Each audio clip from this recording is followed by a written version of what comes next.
네, 안녕하세요. 드리팀입니다. 지난주에 삼성 반도체의 그 건설 현장 근로자분들께서 한 2만 명 정도가 빠져나가서 이제 고독이 좀 많이 한가해졌다, 도로가 한가해졌다, 그리고 뭐 상가라든가 이런 데들이 많이 그 손님들이 줄었다라는 얘기 제가 말씀드렸는데 많은 분들이 공감을 해주셨습니다. 뭐 느끼는 건 다 똑같은 것 같습니다. 일부 댓글에 보면은 오피스텔 가격은 왜 그대로냐 라고 하신 분들이 계시는데 저도 이제 오피스텔에서 관련 그 지역에 있는 그 공인중개사분에게 좀 많이 물어봤거든요. 그랬더니 오피스텔도 빠질 줄 알았는데 오피스텔은 의외로 가격이 조정을 안 받고 있다, 그리고 매물도 이렇게 많이 안 나온다라고 말씀하세요. 그래서 어떤 분들은 그렇게 얘기하시더라고요. 그 건설 현장에 근무하신 분들이 주로 그 숙소를 이용하는 곳이 오피스텔은 별로 없다. 대부분 다 다가구주택에서 거주를 하시거나 아니면 그 25평형 정도 아파트에서 많이 거주하신다라고 말씀하시더라고요. 그래서 제가 물어봤어요. 아니, 그 인원을 어떻게 이렇게 배치를 하는 거냐, 숙소를 배치를 어떻게 하냐 했더니 참 재밌는 얘기 들었어요. 화장실 한 개당 3명이랍니다. 3명. 예를 들면 이제 25평의 아파트 같은 경우에 화장실이 2개인데 그럼 6명이 이제 숙소에서 이제 숙소를 사용한다고 해요. 그러니까 방 한 칸에 한 2명 정도씩 들어간다고 보면 될 것 같아요. 그렇게 이제 배치를 한다고 합니다. 그래서 화장실 개수가 중요하다라고. 아무래도 뭐 출근 때 서로 이제 뭐 출근해야 되니까 화장실을 이용해야 되다 보니까 한 3명 정도가 이제 맥시멈인 것 같다, 뭐 그렇게 기준을 잡은 것 같긴 합니다. 아무튼 저는 이제 아파트 쪽을 좀 보고 있는데 그 전세가 평택이 상당히 그 전세가도 많이 올랐고 수요가 많아서 매물이 빠지면 바로바로 그 손님들이 그 채워갔는데 최근에는 그 매물이 좀 쌓이고 있습니다. 가격은 워낙 많이 기존에 빠져 있는 상태다 보니까 지금도 이제 매물이 쌓이고 있는데 또 소화는 또 안 되는 상황이고 이제 한 돈 1,000만 원씩 내려서 거래를 하는 경우가 좀 많이 있고 손님들이 오면은 전세 매물들이 많으니까 거의 뭐 한 번 오시면 5채씩 보고 가시는 것 같아요, 지금. 그러니까 내가 마음에 드는 전셋집을, 사실 예전엔 전셋집 보면 한두 집 보고 매물이 없어서 거의 그냥 그 계약을 해버렸는데 요즘에는 뭐 그냥 다양하게 매물이 나오니까 전세를 구하신 분들은 그 집을 상당히 많이들 보시는 것 같아요. 인력이 한 2만 명이 빠져나오다 보니까 고독의 어떤 부동산 시장, 전월세 시장에는 상당히 좀 영향을 좀 끼치는 것 같습니다. 상권도 많이 요즘에 위축이 됐다고 하는데 아무래도 그분들이 그 평택에서 한 2만 명 되신 분들이 전입신고를 대부분 다 하고 계신 분들이 아니거든요.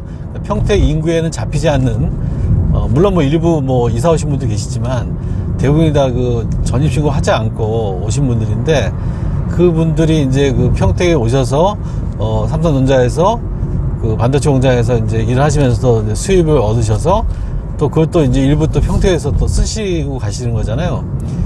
그래서 평택 경제에도 어느 정도 기여한 바가 큰데 최근에 아무래도 많은 인원이 빠지다 보니까 평택 경제에도 이렇게 뭐 썩 좋은 영향을 끼치는 것 같지 않다라는 생각이 들고요.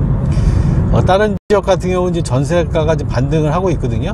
근데 평택은 지금 전세가 반등을 못 하고 있는 이유가 반등이 아니라 오히려 지금 조정을 해줘야 되는, 내고를 해줘야 되는 그런 상황이 있는 것 같습니다.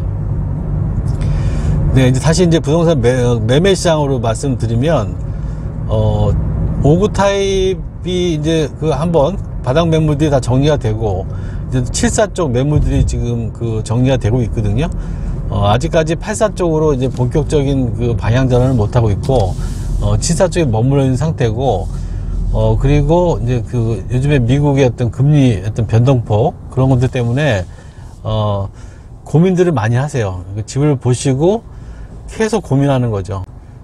지금 그 집을 보시는 분들은 집을 뭐 한두 채 보는 게 아니고 뭐 보통 한 10채씩 보는 것 같아요. 매매하시는 분들은 계속 고민하십니다. 내가 이걸 했을 때 과연 대출금리가 몇 프로인데 내가 이걸 갚아나갈 수 있을까, 뭐 이런 생각부터 해가지고 집값이 혹시나 빠지면 어떡할까 정말 많이 고민들을 하세요. 왜냐하면 그분들이 다 거의 다 생애 최초거나 첫 번째 집을 구입하시는 실수요자들이 상당히 많거든요. 물론 뭐 일부 갈아타기 하신 분도 계시긴 하지만 투자자분들은 거의 없어요. 그러니까 투자자분들 같은 경우는 결단이 좀 빠르거든요. 사실 뭐 집도 안 보고 그냥 그 컨디션 그 계약 조건만 보고 거래하신 분들은 이제 그 대부분 투자자들인데, 지금은 그런 분들이 아니다 보니까 이 중개사분들이 정말 힘들어요. 집을 뭐 한 분한테 뭐 대여섯 채씩 보여줘야 되고 하니까, 그것도 우리 부동산만 보여주는 게 아니라 다른 부동산도 똑같이 이렇게 같은 분한테 보여주고 있거든요. 계속 매물이 또 중복되기도 하고, 그러니까 굉장히 힘은 많이 드는데 거래 성사율은 높지가 않은 거죠. 물론 뭐 작년에 비해서 손님이 오는 것만으로도 반갑고 고마운 일이긴 한데, 그래도 거래하기가 상당히 쉽지 않다.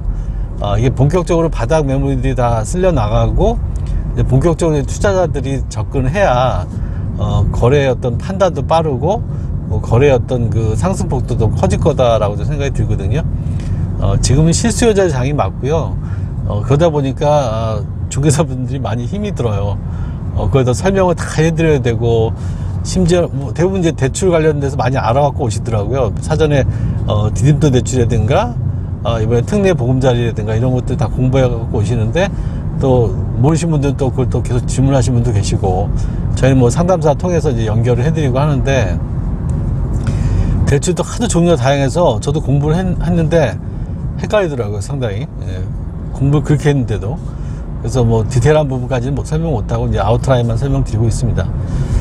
네, 아무튼 주식시장도 그렇고 지금 그 환율도 그렇고 미국 또 연준에서 또 이상한 소리 해가지고 다시 또 찬물이 끼얹었는데, 3월달 이제 그 중반 후반이 어떻게 흘러갈지는 좀 지켜봐야 될 것 같습니다. 지금 선뜻 매수에 나서기에는 좀 부담을 좀 줬다, 미국 연준에서. 그런 느낌이 좀 듭니다. 네, 오늘도 시청해 주셔서 감사합니다.